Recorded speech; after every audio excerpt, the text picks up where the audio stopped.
After you, Tim. Thank you, Matt. Nice to meet you. How are you? I'm very good, man. Looking forward to the next 5 minutes of getting this done. We've got a very big clock here. It's only right, baby. Extra large. And you're a very tall man. So are yourself, baby. How tall are you? I think I'm 6'4". I'm only 6'3", I think. Oh, wow. Okay, well, you've got the clock, so you've got the edge. Right, you ready? Yes, let's get started. Good luck, brother. Please count us down, Tim. Okay, we're going in 3, 2, 1. 5 minutes starts now. Now, Tim Westwood, you are also known as Big Dog. Yes. What does this mean? I mean, it's just like a nickname. It's like big dog in the game. So it's like, you know, the big player in the game. Do you prefer DJing in studios or out and about? To be honest, I love it all. I think in this day and age, you've got to do everything. So you just can't be hot in the streets or in the clubs. You've got to be hot on the radio. You've got to try and jump on TV if you can as well. So it's about doing everything, not just trying to do one thing. And I love it all. I think the thing with the clubs, you've got that direct relationship with people. Tell me what hip-hop is. I mean, hip-hop is, you know, you can talk about it as the music, you can talk about it as the culture, but I think it's just a lifestyle brand. I mean, we live in the hip-hop generation right now. The music influences everyone's lifestyle, from the way they dress to the way they speak to what they do. You know, this is the hip-hop generation we live in right now. Is there a link, do you think, between knife and gun crime and hip-hop culture? I think there's a link between like knife and gun crime and you know what's going on in the community, and you know hip-hop will reflect what's going on in the community, but as an art form it doesn't cause those things. Those problems are far more deep-rooted. So people having lack of opportunities, people not having father figures in the home, the education system letting them down. So I think, you know, it's just a cheap shot at hip-hop. Hip-hop does not promote that, but it reflects what's going on. Do you feel a sense of responsibility as a DJ? I think you have a sense of responsibility as a broadcaster, especially on the BBC.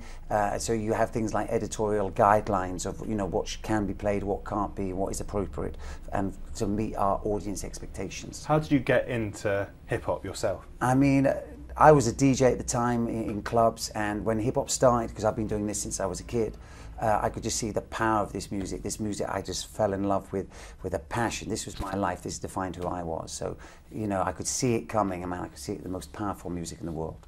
What are your music passions outside of hip-hop? I mean, within hip-hop, you have a lot of other genres, from UK funky to grime to R&B, and I love all of those types of music, and I listen to those and I play those and I DJ. But I don't have like any like secret like love of different types of music. That I just don't have time in my life. You don't listen to classical music in your own time? I wouldn't even have time to listen to it, and that music means nothing to me. I can't relate to it. It's not part of what I do. It's not part of my life. Tell me about the relationship between rap and hip-hop. I mean, there used to be this distinction of like, you know, rap is like the rhyming over beats and the music, and hip-hop is the culture.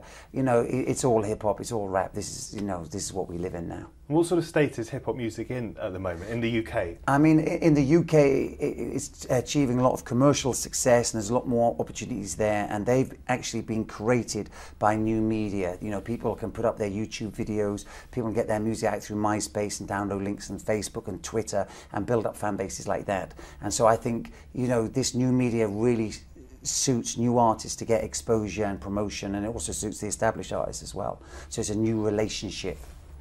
Cheeky question perhaps. What would you say to those who say that your accent is put on?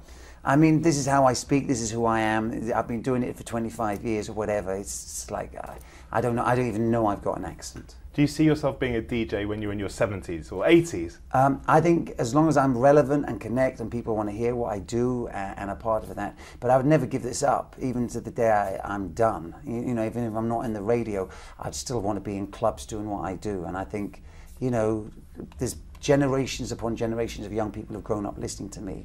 So I can, you know, as long as I can connect and still be relevant and still be hot out there, I want to do this to my dying day. I've got nothing else in life.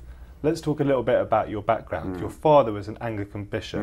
What was your childhood like? I mean, I had a very good family, very tremendous family love. He was very proud of what I achieved because I did it all on my own. It's not like, you know, he didn't know club owners to put a word in for me or anything like that. You know, he was, you know, I'm self-made in this game. He was very proud of that.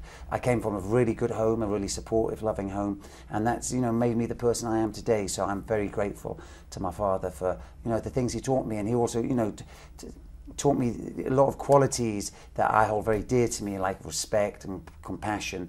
You know, I really got that from my mum and dad. Did you ever think that you would go into religion? Absolutely not. As a career? I'm not a fan of organised religion, and that's certainly not disrespecting anyone else's religion. But having grew up as a kid in the church, I wasn't a big fan of it. Did you have a good time at school? Was school life tough? I was dyslexic as a kid coming up in the game, and I'm from a generation where dyslexic wasn't really known, so I was consistently getting 0 out of 20 in all spelling tests and stuff like that. So I wasn't very bright as a kid, so it was a little hard. Are you sporty? Quick. I like training in the gym. You like training in the gym?